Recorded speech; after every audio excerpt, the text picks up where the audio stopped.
Halo semua, hari ini kita bakal ngobrolin sesuatu yang jadi fondasi tiap perusahaan, tapi sering banget nggak kelihatan, yaitu budaya organisasi. Ini tuh bisa dibilang jiwanya sebuah tempat kerja. Sesuatu yang nentuin gimana kita kerja, gimana kita berinteraksi, bahkan gimana kita kalau lagi ada masalah. Coba deh, kita bayangin sebuah pohon raksasa. Kelihatannya kuat karena dahannya yang kokoh atau daunnya yang lebat kan? Tapi sebenarnya, kekuatannya itu datang dari akar yang nggak kelihatan, yang nyangkrem kuat di dalam tanah. Nah, organisasi juga gitu. Ada sebuah kekuatan gaib yang jadi penentu segalanya. Yuk kita bongkar kekuatan ini. Dan inilah dia budaya organisasi. Ini bukan cuma soal poster motivasi yang ditempel di dinding kantor ya. Ini adalah sistem makna bersama. Gampangnya gini, ini tuh semacam panduan nggak tertulis tentang gimana cara yang benar buat mikir dan bertindak di perusahaan itu. Sesuatu yang diajarkan ke setiap orang baru. Nah, inilah akar tak terlihat yang kita omongin tadi. Oke, sekarang kita coba gali lebih dalam ya. Biar benar-benar paham soal budaya, kita harus bedah lapis demi lapis, mirip kayak arkeolog yang lagi gali situs bersejarah. Ada 3 lapisan utama nih, mulai dari yang paling kelihatan di permukaan, sampai yang paling dalam dan justru paling kuat pengaruhnya. Lapisan paling luar, namanya artefak. Ini tuh segala hal yang bisa langsung kita lihat, dengar, atau rasakan pas pertama kali masuk ke sebuah kantor. Mulai dari logonya gimana, desain kantornya, apakah modelnya open space atau sekat-sekat, terus gaya berpakaian orang-orangnya, sampai bahasa atau istilah-istilah khusus yang mereka pakai. Anggap aja ini puncak dari gunung es. Kalau kita gali sedikit lebih dalam, kita bakal nemuin nilai yang dianut. Nah, ini adalah apa yang perusahaan secara resmi bilang penting. Anda pasti sering lihat ini di visi misi perusahaan atau dengar pas para bos pidato. Kata-kata keren kayak inovasi, integritas, atau kolaborasi. Intinya, ini citra yang pengen mereka bangun. Nah, ini dia jantungnya. Asumsi dasar.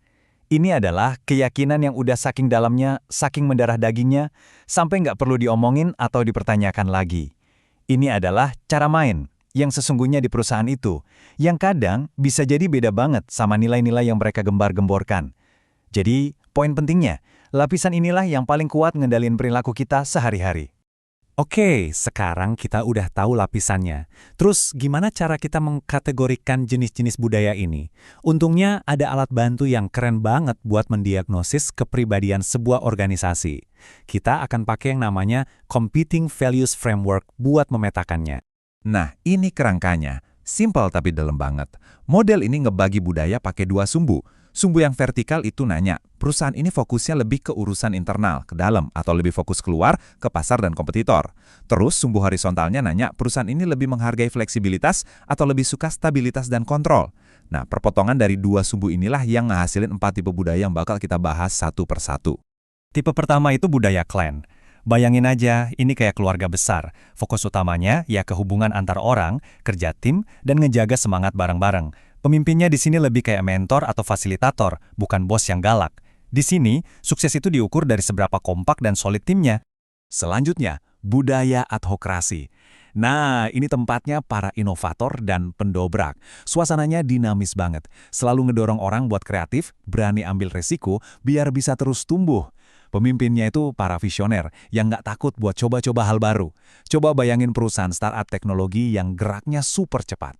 Terus ada budaya pasar. Di sini yang paling penting itu cuma satu, menang. Fokusnya bener-bener keluar, ngalahin saingan, rebut pangsa pasar, dan pokoknya target harus tercapai. Pemimpinnya itu tipe yang kompetitif dan keras.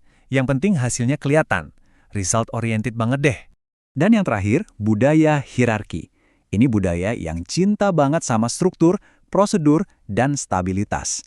Semuanya harus rapi, teratur, dan efisien. Ada aturan yang jelas buat segala hal, dan pemimpinnya berperan sebagai koordinator yang mastiin semua berjalan sesuai rel. Tujuannya, biar semuanya bisa diprediksi dan terkontrol. Pertanyaannya sekarang, budaya ini muncul gitu aja atau emang sengaja dibentuk? Jawabannya, tentu aja dibentuk. Membangun budaya yang kuat itu mirip kayak ngebentuk aliran sungai. Awalnya mungkin cuma aliran kecil, tapi kalau terus-menerus diperkuat, dia bisa jadi arus yang dahsyat. Yuk, kita lihat gimana caranya. Nah, ini dia 5 langkah strategisnya. Pertama, dan ini paling krusial, semuanya dimulai dari atas. Pemimpin harus jadi contoh. Kedua, nilai-nilai itu harus ditanamkan lewat training dan sistem reward. Ketiga, semua aturan main perusahaan, dari HR sampai operasional, harus sejalan sama budaya yang mau dibangun. Keempat, rekrut orang yang satu frekuensi. Dan terakhir, budaya itu nggak boleh kaku, harus terus dievaluasi biar tetap relevan sama zaman. Oke, kita udah bahas konsepnya, tipenya, sampai cara ngebangunnya. Sekarang, pertanyaan puncaknya, kenapa sih ini semua penting buat kita, buat saya dan Anda? Nah, mari kita sambungin benang merahnya. Dampaknya itu besar banget. Kalau nilai-nilai pribadi kita klik sama budaya perusahaan, kita pasti bakal lebih puas dan betah kerja di sana. Terus, budaya yang sehat, yang ngajarin soal kepercayaan dan keterbukaan, itu jadi fondasi utama buat kerja tim yang solid. Bahkan saat ada konflik, budaya yang baik bisa jadi wasit yang adil. Dan ujung-ujungnya, ini semua ngaruh ke kinerja. Perusahaan yang inovatif dan tahan banting, itu biasanya punya akar budaya yang kuat. Jadi, buat penutup, ingat ya, budaya itu bukan sesuatu yang kaku dan cuma jadi urusannya para petinggi. Budaya itu hidup.